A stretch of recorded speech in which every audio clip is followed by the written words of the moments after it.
Well, with the special election now set for September 14th, are voters paying attention? The ballots will have two items on it. The first question is a yes or no answer.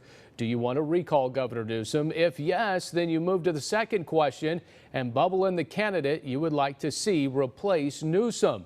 And that list is growing, but these two gentlemen coming in for the panel this week are not on the ballot. They're just on Sunday Morning Matters. Let's take roll call for this week's panel. Fresno County Democratic Central Committee member and local attorney David Rowell is with us, and KMJ contributor, political commentator Michael Dermanuel Jr. Gentlemen, thanks for being here once again. How are you guys? Glad to be here. Really well. Thank you, Alex. Well, I want to start with the recall candidates list growing a bit this week. One of the bigger names, Assemblyman Kevin Kiley, is now in the mix. Cox still towing around that ball of trash as he stumps statewide. And Caitlyn Jenner about to kickstart her bus tour. Kevin Faulconer, Doug Ose, all California voters now. Are they paying attention to this, or you don't think so much? Michael, we'll start with you. I don't think much has changed. Newsom's a terrible governor, incompetent, incapable of doing his job effectively. But there's not a good alternative for voters to consider. So I think because of the fragmentation on the recall side, on the pro-recall side, Newsom is likely to survive this, but not because he's a good governor, but because the alternatives are not palatable to the voters. David, your thoughts on that? It's unsettling to agree with Mr. Dermanuel, but I guess I will, at least in part. I think Governor Newsom is likely to survive the recall election, not because of logistical problems, but because people don't prefer any of the Republican challengers to our existing governor, who has really done a great job steering us through the pandemic and all the things that's gone with that. So I think he'll be fine. There is some risk, we've got a very motivated group that want to see him recalled. Probably everybody who voted to conduct the recall will turn up and vote to recall him. Everybody else is going to say, oh, what? There's a vote today? Oh, yeah, dang. And we're talking about 18 million voters at least, as we at least know that there are about 20 million registered voters in California. And I'm wondering, and David, I'll stay with you here, Kevin Kiley, is he a viable candidate? Newsom's biggest critic, but he just said to me this week, only unless he wins the recall, he will then run for re-election in 2022. Otherwise, he's one and done. Is that smart politics here? I'm nobody's consultant.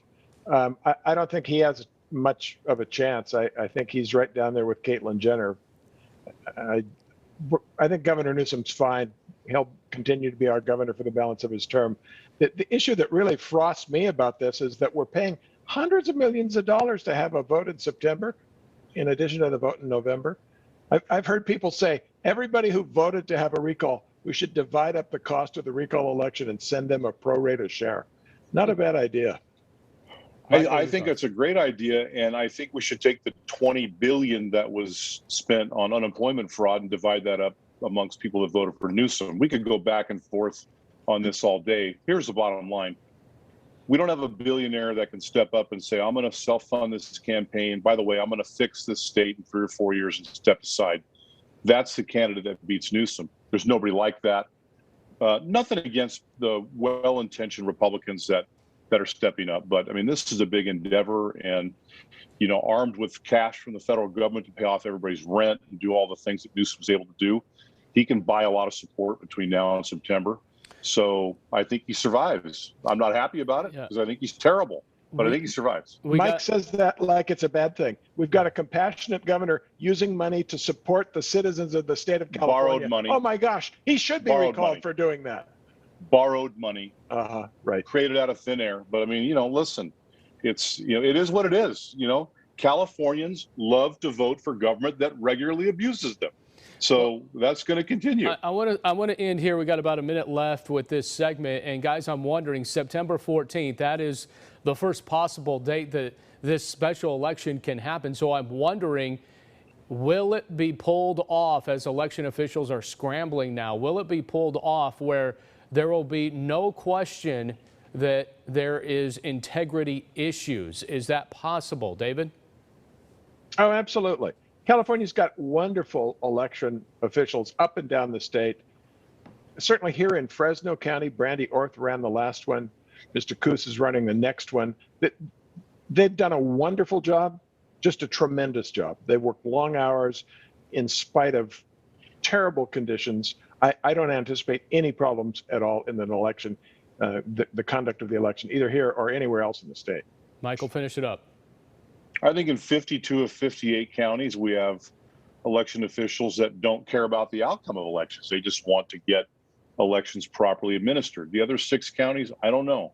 But does it really matter? I mean, the state government could never pull off the election. The county governments can. They're actually run a little bit better than the state governments. So I don't think it was going to be a problem.